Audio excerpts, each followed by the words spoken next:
activity serves no purpose whatsoever.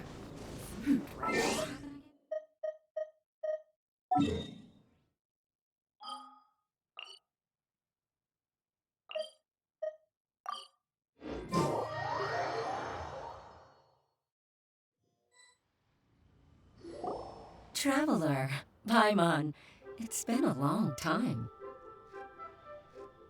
Oh, hey, Hoishin. Long time no see. Fancy meeting you here. How's work these days? Thanks to the help of people like you and colleagues like Ganyu, better all the time.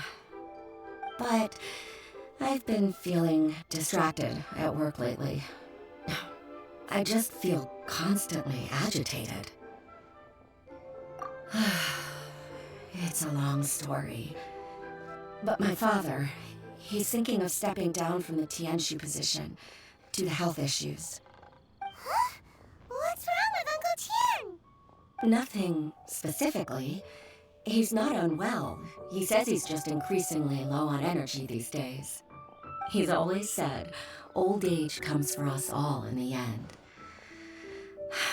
Still, I just can't help but feel a little emotional watching it happen to him. Anyway, my father's currently on the second floor of Yangsheng Tea House. Why don't you come pay him a visit with me? He seems very fond of you, too. I'm sure chatting with you will make him very happy. Sure, let's go.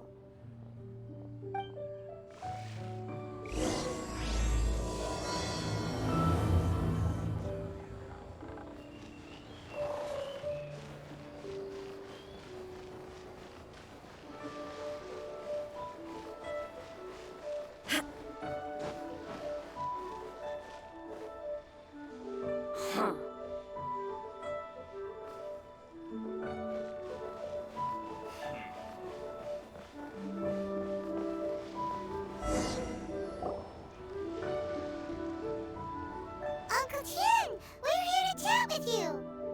Oh?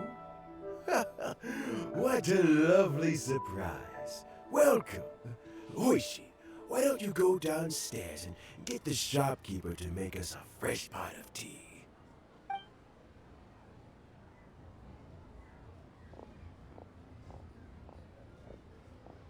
I heard that you've been traveling all over the place recently. I would very much like to hear your adventure stories. Hoishin told you, didn't she? Don't worry, I'm quite alright.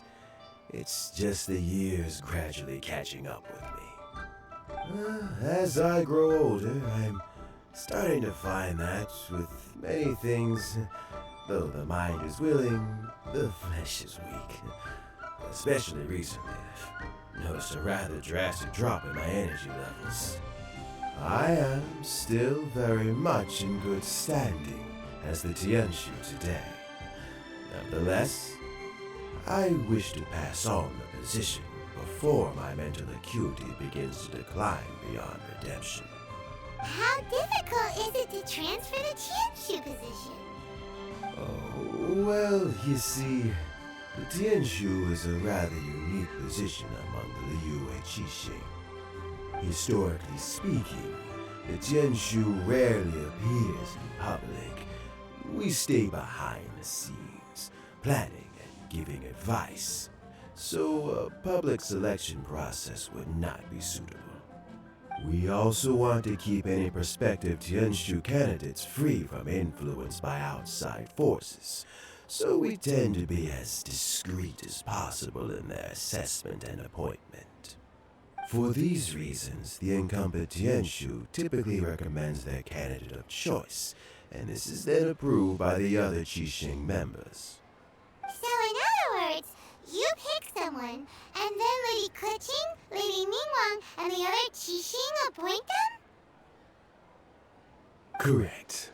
Unfortunately, due to my health, I won't be able to assess every candidate myself. Not to despair, however, because I found someone exceptionally capable to act on my behalf as assessment officer. In fact, I believe you recently became acquainted with her yourself. Oh? Who is it? I'm Heartbroken. I thought it might take you a little longer than this to forget all about me. It's Yelan! Jackpot. Uncle Tian here asked me to assess 3 candidates for him. Fancy joining me? You'll be among the first to get to know the next Tianshu. Might be a good opportunity for you. What do you think? Paimon thinks so too. It can't be a bad thing to be on good terms with a new Qixing, right? Alright then. Though, I gotta say, Uncle Tian, you say you're into behind-the-scenes planning? My work's of the covert variety too. Don't you think I might make a good Tianshu? Huh? Yelan, you want to be the next Tianshu? I'm not opposed to the idea, but I suspect Ningguang wouldn't let you go very easily after how long you've been working together. So, how about this? If your investigation reveals that none of the other candidates are qualified for the position, I'll recommend you for the job. Deal. Well, you guys take your time. Everything's all set for the assessments to go ahead. Meet me on the first floor when you're ready. Until then, have a pleasant conversation. Oh, and no need to pay for your tea. As the new owner of this fine establishment, this runs on the house.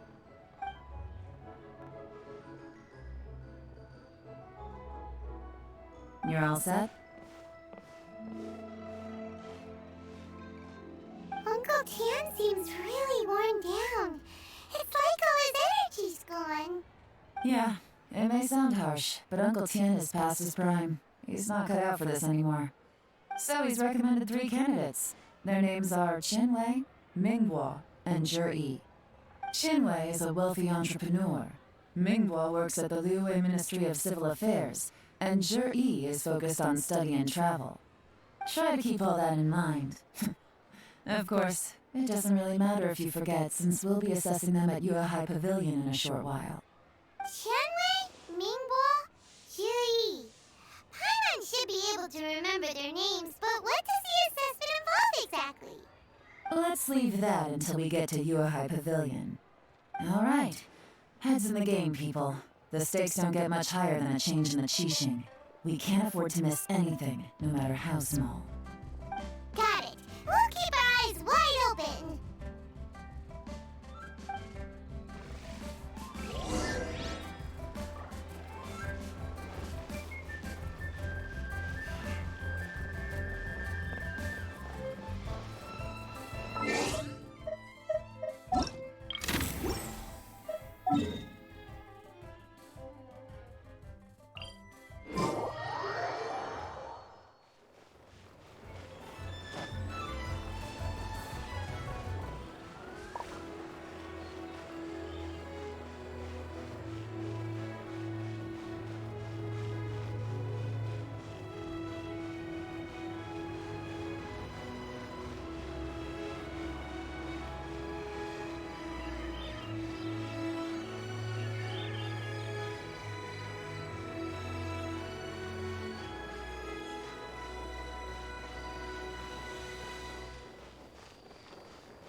My legs are getting sore. What is wrong with this assessment officer? This is a huge occasion and I don't even get a chair. I've dealt with all kinds of people in my time, but never have I been made to stand while I'm waiting for an appointment. Oh, I mean, I think it's fine. That's called being complacent. If you're happy to just accept the way things are, you'll never be able to change anything in the future. Oh, come on. That's just... Now you're just being unreasonable. All right, you two. Let's not get into a big argument over this. It's not worth it. Qianwei, that was a bit uncalled for. And Mingguo, cut him some slack. We've all been standing around for a while. It's natural to be getting irritable. Look, how about this? There's no rule saying we're obliged to stand up while we wait, so why don't we borrow some chairs from the guild nearby? Fine. They're not the best quality chairs, to be sure. But under the circumstances, it would be better than nothing. It looks like all 3 candidates have arrived. We'll meet them formally soon. Before that, let me run you through the assessment process. I've split it into 2 stages: current affairs and planning, and face-to-face interview. In the first stage, candidates are required to submit a manifesto for Liyue's development. In the second stage, we will ask them some questions in person. Writing a manifesto takes time, so I informed them of this requirement in advance. These are the reports they submitted. Wow, one of them is really thick. It's also worth mentioning a stipulation I gave them. Whoever is appointed as the new Tianshu will be expected to implement their plan as put forward in their manifesto. Failing the occurrence of some cataclysmic event, they will not be permitted to change their plan. Therefore, these 3 piles of documents in front of us represent where each candidate stands on key policy issues. There's still some time. Have a skim through, get a first impression of what each person's proposing. I'll be waiting off to the side. Just let me know when you're done.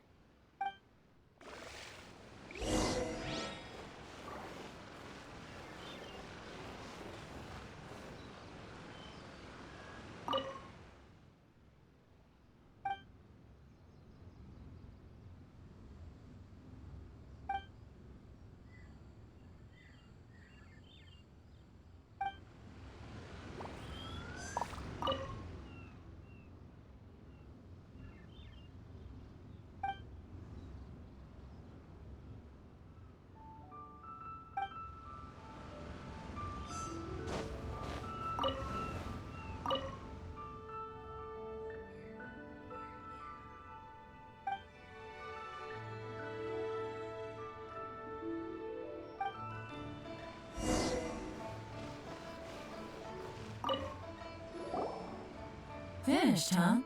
What did you think? Everyone took it very seriously. Of course they did.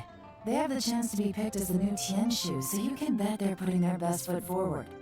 And keep in mind, whoever gets in has to execute their plan as written.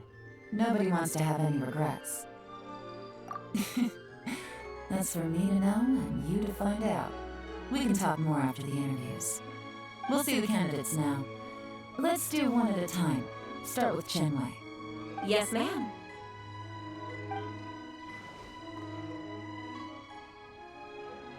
Oh, so you 2 are the assessment officers, are you? I had assumed that given the great import of this situation, Lady Ningguang would perhaps be assessing us in person. I certainly hadn't imagined I'd be seeing 2 entirely unfamiliar faces. I trust you've read through my manifesto? I'd be more than happy to clarify any details you found difficult to grasp. It was written with an expert audience in mind, after all. Mind your tone, mister. Relax. It wasn't intended as a personal slight against anyone in particular. I was simply stating a fact. Cloud Rotator? You know this Adeptus? Oh, yes, I remember now. You must be the traveler that people are constantly talking about. With your sterling reputation, you must have a respectable level of erudition. Perhaps you will be able to understand the concepts I have put forward. Although I shouldn't get my hopes up. Oh, is it my turn? Yes. Please introduce yourself. I'm, Mingbo. I work in the Ministry of Civil Affairs. I've worked there for, 9 years, 5 months, and 3 days. In that time, I've handled, 2,347 cases. I have 12 active cases at the moment. They should be concluded in, 16 days? My current work is related to urban planning, and I'm also responsible for, auditing the accounts. To be more precise, there are 3 parts to the accounts, namely... Is it just Paimon, or is he not very good at public speaking? You know what? Let's leave the self-introduction there and move on to some questions. Oh, okay. Sorry.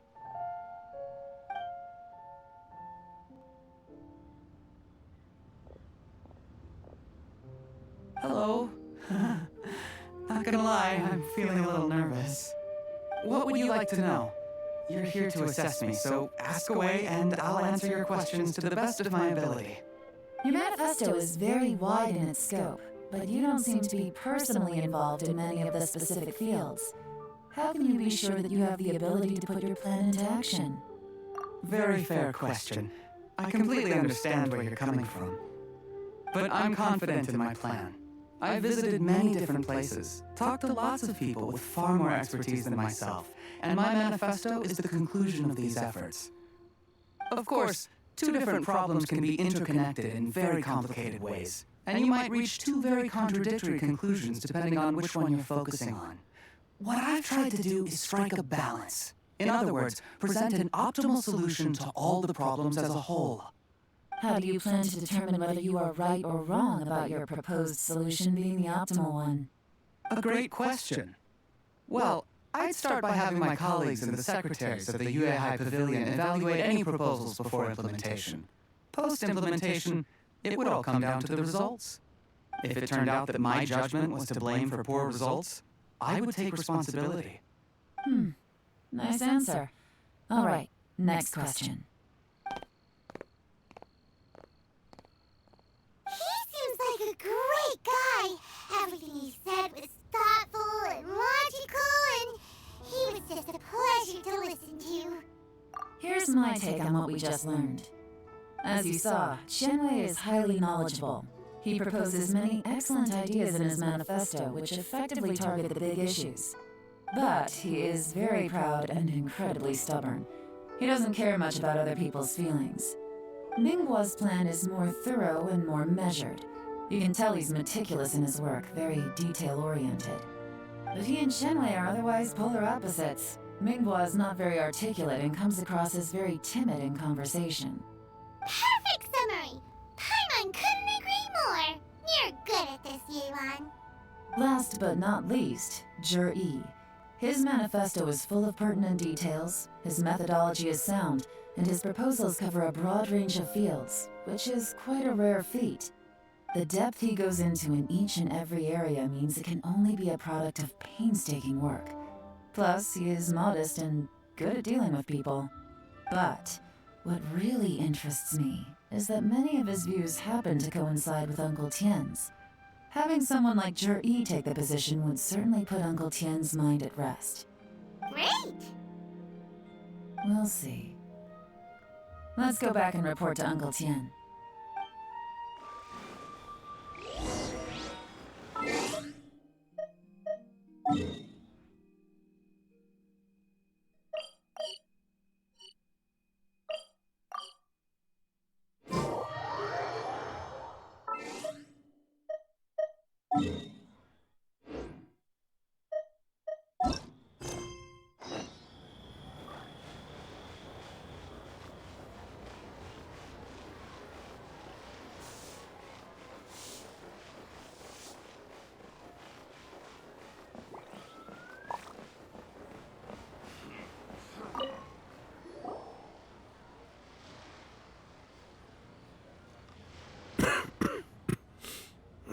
I see. Then it's more or less as I anticipated. All right, then let me ask this. The ideas in Yi's manifesto are very similar to your own. Is there any particular reason behind this? Oh, I didn't want to say anything when I gave you the list of candidates, for fear of affecting your judgment. But I can tell you now. Those 3 candidates have all studied under me in the past. It's only natural that they share some similarities with me. But Qianwei went on to focus on his business, and Mingguo has always been occupied with his work at the Ministry of Civil Affairs. Of all of them, Yi was with me for the longest duration. Whoa! So how did you get to know them all, Uncle Tien?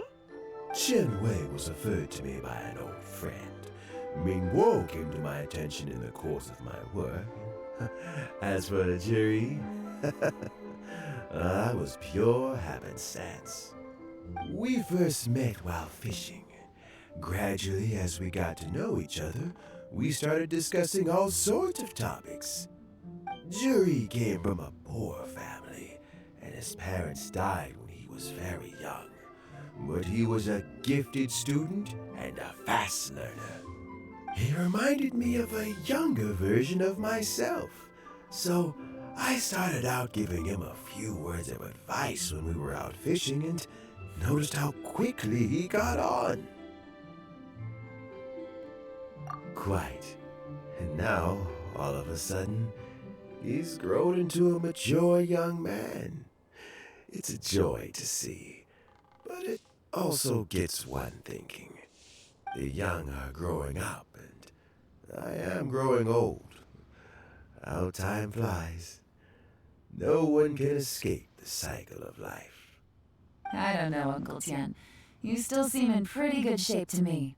You might have another few years of work left in you, don't you think? Oh, you. There's really no need to console me.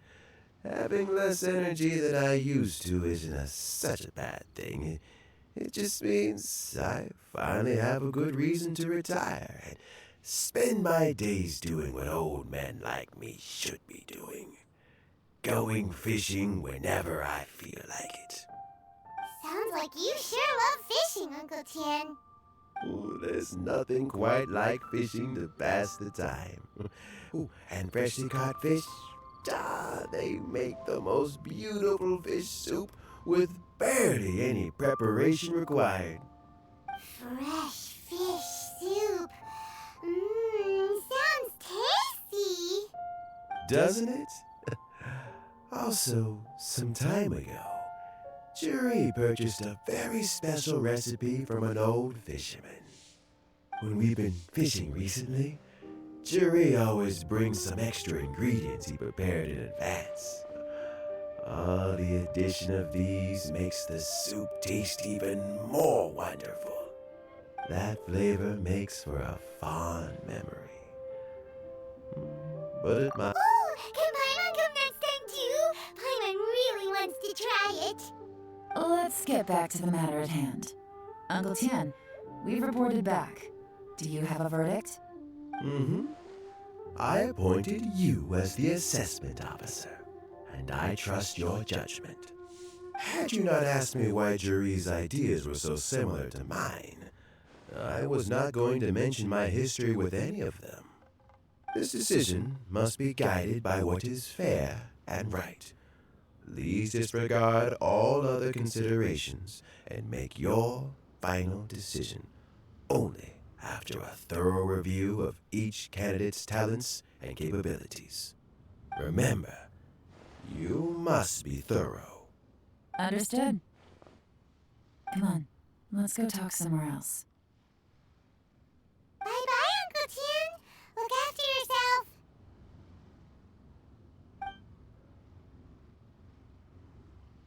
So, it's gonna be Juri, right? His manifesto was written well, and he's the best speaker. Easy. Let's not rush. There's no time limit for this assessment. Huh? So, are you gonna give them more tests or something? No, nothing like that.